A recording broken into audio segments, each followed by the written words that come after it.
Former President Donald Trump is not expected to testify on behalf of his former trade advisor Peter Navarro, potentially undercutting a key defense for Navarro in his upcoming criminal trial on contempt of Congress charges for defying the House Select Committee that investigated the U.S. Capitol attack on January 6, 2021. A lawyer for Navarro, Stanley Woodward, said in a court hearing Friday that Navarro's legal team, which includes several former and current lawyers around the former president, had talks with Trump's legal team but don't expect to call Trump as a witness. Woodward did not say why Trump wouldn't take the stand, but the former president is campaigning to return to the White House and also faces a busy list of criminal cases and lawsuits that he is fighting as a defendant. The absence of Trump's testimony could leave Navarro, who has pleaded not guilty, without direct evidence that he was acting at the direction of the former president when he declined to testify and turn over records to Congress.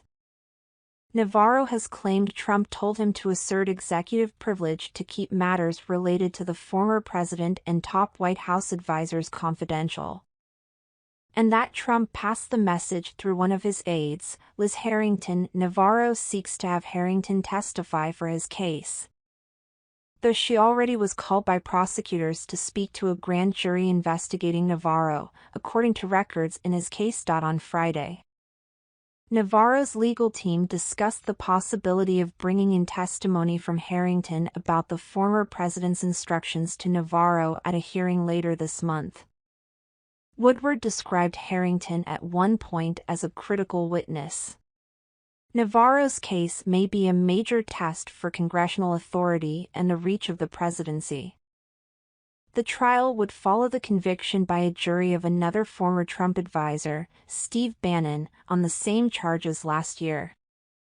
Bannon is appealing. Navarro's criminal case is set to go to trial in early September. In addition to serving as trade advisor in Trump's White House, he handled some of the administration's coronavirus response efforts. He also publicly discussed efforts to overturn Trump's election loss in 2020. The federal judge overseeing the case, Amit Mehta of the D.C. District Court, said he was not swayed by Navarro's attorney's attempts to move the trial date back and that he was highly disinclined to move the date of Harrington's testimony.